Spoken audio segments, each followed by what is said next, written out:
Hello, hey, you're joining Shanny and Savanna from Shalid. Welcome.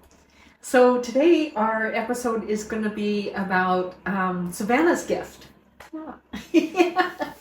Anything you want to say before I bring in the questions? Oh man. Well, I just want to say I'm thankful for you as we kind of touch on this topic because it's going to be a lot about like my learning process. So thank the Lord for you. That's all I have to say. You're most welcome. And right back at you. So, when did you first realize you had a gift? Can you tell us a little bit about that? That's a good one. I would probably say like 4th, 5th, 6th grade. So elementary school is probably when I don't know, I wouldn't say notice the gift, but started to notice things that made me feel uncomfortable, I would say. Yeah.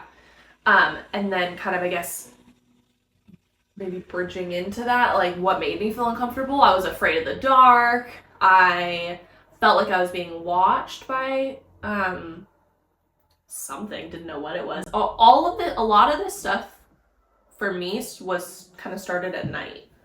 Mm-hmm. So yeah. So tell us more. I'll tell you the whole thing. So I guess the early stages for me was, like I said, a lot of stuff happened at night. So I would be laying in bed and I would hear, like, I think the first really big memory that sticks with me is I remember I used to have bunk beds in my room, and my sister's room and my room were right above our garage.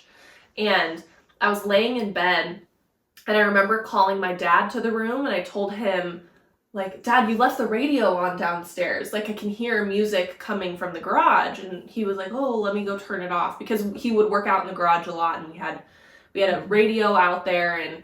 And he goes down and he comes back up and he's like, nothing's on. And I was like, I swear to God that I heard music coming from the garage. And then it was like I had this really cool lava lamp, lamp that had 2 little pull downs to turn the lights on. And they would swing and hit the little glass lava lamp piece. And there was like no fans on or anything like that. And no earthquakes? No, yeah, living in California, right? No earthquakes. So I think like that's really early stages of it. And then kind of to maybe fast forward a little bit into high school, Ouija boards really became a thing. And this was before I knew, like, don't mess with Ouija boards. Yeah, really listen to Savannah. Do not mess with Ouija boards. Don't play with Ouija boards. None of that stuff. It's no good. But it was like the coolest thing because at the time we had somebody who had gone missing in the town we grew up in. And so we were asking like all these questions about where is she? And it would say like pretty interesting responses, right? Like, oh, she's in like a shed by a lake and you can't see the shed from the lake. And we're like, do we come looking for this shed? And yes, but don't bring a dog. And just all these things that you're like, oh my God, how cool is that? So cool until I went home. And then whatever or whoever I was communicating with came home with me. And at the time, my parents had gone to New Orleans and they brought back the Mardi Gras beads. And I had, you know, those lamps that had all the little arms that you could bend and all that stuff. I had them wrapped around that and I was very uncomfortable again at night. And the beads moved out and then slammed back in and I think I screamed or something. I was really scared. Went out and I think I slept in my sister's room for a couple weeks. And my dad was not happy. At that point, it had been years of the bathroom light being on and we'd watch a scary movie and we wouldn't be able to sleep. And, you know, my parents didn't know I didn't know any of it. We didn't know any of it. And he came in and he was like, stop talking about this. It's not real. And I'm like terrified, right? Love my parents, great parents. This is not a hack on them. It's just they didn't know any better and we didn't either.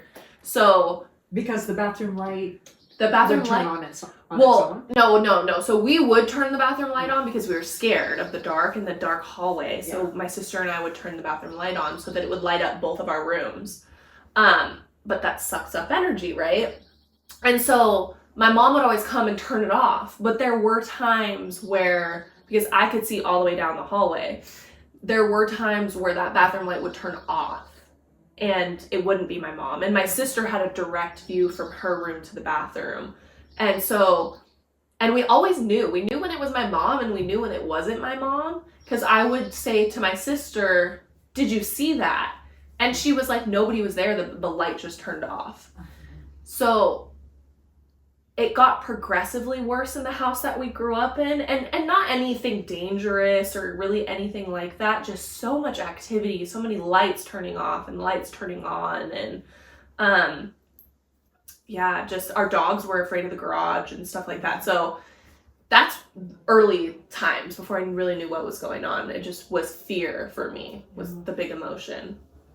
So what did you, how did you hone your gift? Like, how did you realize, oh, this is a gift and I want to study more about it, or I want to learn about this? Yeah, no, that's a good question. So when I was probably in college, I would say, my things just kept happening and I was noticing them more, and I was actually starting to see things more.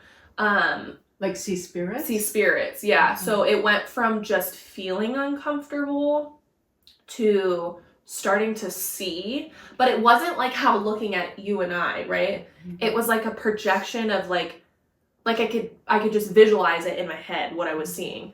And so the house I lived in college was so haunted, and haunted isn't even probably a good word to use, but tons of energy. I like to say active. Yeah. Active. And we could hear footsteps creaking through the wood and knocks on windows, and the basement. Ooh. I don't like basements at all, ever, even still with the knowledge that I have.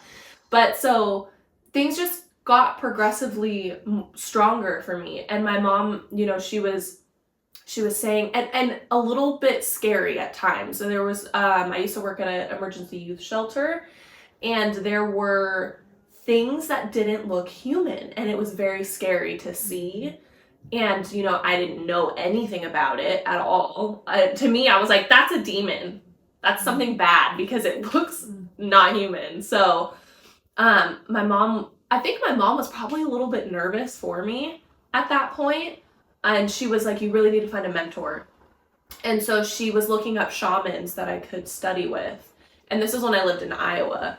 And so, but it was work. I didn't want to put the work into it. I was scared, but not scared enough to put in any work to figure out how to learn what was going on with me. And you had a whole life of college that you were in the midst of. Yeah, exactly. Well, and this was in college and then after college too. After college is when I started to see things that didn't look superhuman. So I was looking for shamans, but not really. And then I think when I moved home, which was in 2019, we had already been talking, but when I moved home is when I really leaned in to start working with you. And thank the Lord I did, because now it's a way different scenario.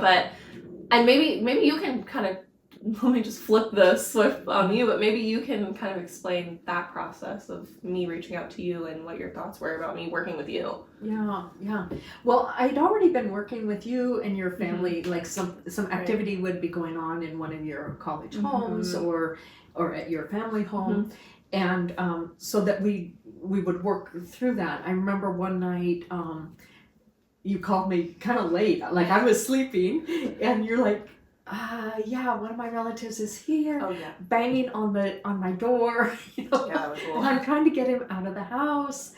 And so, I didn't even open my eyes that night. I just kind of rolled out of bed and I just started tuning into your house. And anyway, I was able to move him down the block, down to, there was a park down there, and the things were quieter at your house that night. But off and on, things would come up. So that was how we really started getting to know each other. Yeah. And then it was, we'd meet at your office every week. It was on Tuesdays, it was every week. And that was, I think, when I really started to be like, okay, this is actually a part of my life. I can't keep ignoring it because it's getting stronger and I'm noticing it more and I'm really uncomfortable and oftentimes scared. I was always scared. Didn't know how to turn it off, anything like that. So then I started working with you and I was learning. I wasn't just learning how to use the gift and control the gift and keep myself safe from things that were going on, but I was also learning a lot about myself too throughout the whole process of it. So it's funny because it's like I was learning how to use my gift, and then you were also like my therapist at the same time. So that was really really fun. The coach came up. Exactly. Yeah. No, it's true, and it wasn't just like my gift; it was like real life stuff going on, and I think that was a huge part of the growth for me, is that I had to learn how to stand up for myself and like learn my voice and all these things in order to be able to do this work and to be able to protect myself, because I couldn't protect myself in real life, in like this realm. How was I going to do it in that realm? So I learned a lot about myself and a lot about my gift and how to protect myself. And now we are where we are today. And I'm still learning. And just so much around. I remember when I started telling you, you can have office hours, so because you're so open and, like, it's like spirits on the other side know they have someone to listen to in your sensitivities.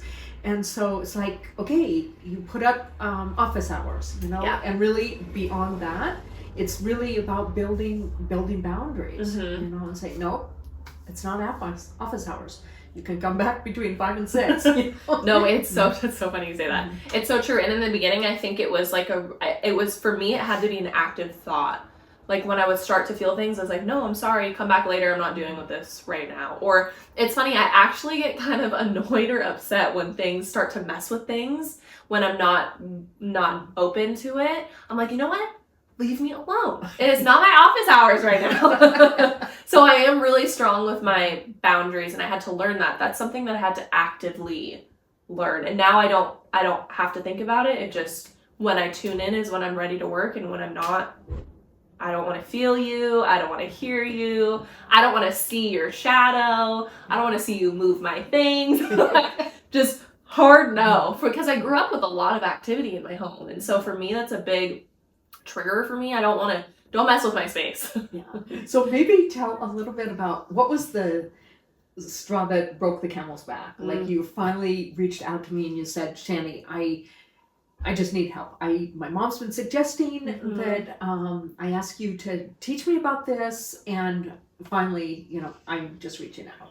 I think I was just so tired of how afraid I felt, I think. And I'm trying to think if I can pinpoint it to a specific moment. But wasn't it when you were taking a shower and the light went off? You're right. See, I can't remember these things, but you do. Yeah, so I was in the shower. That's so true. I was in the shower and I had the light. So my shower room was detached from the room with the mirror and the sink. But I could see my closet, which was just a big white door. And I was in the shower and my light switched off and switched back on. And then I could see a shadow of a person walking past from where the light switch was out my bathroom, out my room. And I was so mad. I thought it was my roommates. I thought it was something, and I get out and I'm like, why would you guys turn the bathroom? I go to my roommates. I'm like, why would you turn the bathroom light off on me? Like, I'm showering. You can hear the shower. I'm like, you probably could see that I was in the shower. And they were like, we didn't even go back there. Like, nobody went back there. And so then I was just pissed. I was like, hey, you're messing with my space. You're freaking me out in the process. And I don't often see shadows. I think I've only seen shadows twice in my life. But I wasn't even really scared. I was just more like, that's enough. I'm so tired of my personal space being intruded on and people thinking that it's okay to mess with me. And I was done with it in all areas of my life. It was a big okay, we're done. And I think that's probably when I reached out. Like, hey, I gotta figure this out because it's controlling my life and I'm not controlling it. Yeah. And so I would always say to you, Savannah, you are in the driver's seat. Yeah. You are in the driver's seat. Yeah. And you can always say, no, we're not going to do this. Yeah. And I think the cool thing too about working with you is you helped me, because I'm an empath also, so I feel everything, everybody's emotions, everything. And my go-to thing was, I feel afraid, or that scares me. And I think you really challenged me to reframe, because my go-to was like, I'm scared. This feeling is fear. But it wasn't. It was, it was just uncomfortable because it was a different vibration than I was used to feeling. And so you helped me kind of reframe my vocabulary. Yeah. Just like you're empathic, like you care about people. You can walk in people's shoes. And you're also an empath, Yes. And I am too. When I say that my body's like a beacon, it's like, like I am picking up on whatever's out there. So I've had to learn, and you've had to learn, oh, wait, is this my fear? Or is it the collective fear? Yeah. Or someone that I'm close to is in fear? Yeah. And really naming that. Oh, wait, I'll claim this because this really is my issue, my feeling, whatever, and I'll work on that. But what is not mine? And so, just how to let that go. Well, and I think too, because I work in the mental health field, so it's a good, strong trait to have, to be able to feel what other people are feeling. But I had to learn to not take that with me and make it my feeling, because it would make me physically ill. And still, it kind of does it sometimes too. Anxiety, if I feel anxiousness from a spirit we're working with, it makes me nauseous. Yeah.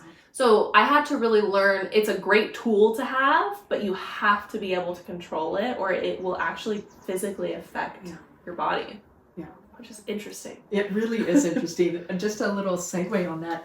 When I'm going to a job to do like land and building healings, or going to do some shamanic work with someone, and I start feeling nauseous on the way over, I'm like, oh no, here we go. I know I'm walking into a lot of activity. Yeah. And so protection, just really bring, and we'll talk about that in another episode too, probably many episodes, because there's so much to do around that. But just knowing that, just putting at least a golden bubble around you, that this is my space, and no one else is coming into this space. Verbalizing that's huge for me. I'm like, the boundaries. It's all about boundaries. So one last question. Looking back, what do you think you would have done differently? Learned earlier. I think my parents can totally attest to this, specifically my mom, who tried for so long to get me to get to where I'm at now. But I'm very much so, I'm going to do what I'm going to do when I'm ready to do it. And I'm going to learn my own lessons. I'm not going to listen to people's advice. And I giggle at that, because I shouldn't do that either. But here I am. It's who I am. So I think for me, I wish I would have learned earlier. And I think a lot of it was judgment. You talked about this in your previous episode. And I still struggle a little bit with it, feeling like this is like taboo. Like I shouldn't be doing this, or people aren't going to believe me, or why would I learn about this, because I'm never going to tell anybody about it, which is not the case now. But I wish I'd have learned earlier, because life is so much more peaceful now that I know what I'm doing, and I know that the difference between different types of the way the energy feels, and I know when to protect myself and when I'm okay. And I wish I would have learned that, because it was very uncomfortable growing up, feeling the things I was feeling and having no control over it. So reaching out and learning sooner, because it really makes your life so much more like I can breathe. Yeah. Whereas before it felt very like fear-based. Yeah. Well, just on ending, I want to remember it was one of the times that we were getting together, one of those Tuesdays, and you came in and you said, I'm not scared anymore. And we must have been maybe 6 months in or so. And I'm like, oh my gosh. Yeah. It was just like, this work can be so instrumental in changing people's lives, changing our own lives. that you're not scared when things come across your path because you know how to deal with them now. Yeah, I totally agree. Yeah. Completely. Yeah. I think every time we met it was, I'm scared, or this freaks me out, or oh, this is really uncomfortable, weird. I don't even think I say that ever anymore. Unless it is a little scary. And then we equally are like, this is a little crazy. But we can do it. We can do it for sure. It's just coming up on a bully. And we'll talk about that later. Yes. And using more protection around us and our energetic bodies. So, Savanna, so nice to ask you these questions and for our viewers to get to know you a little bit too. Dig into my path. Yeah. Good. We'll see you next time. Bye. Bye.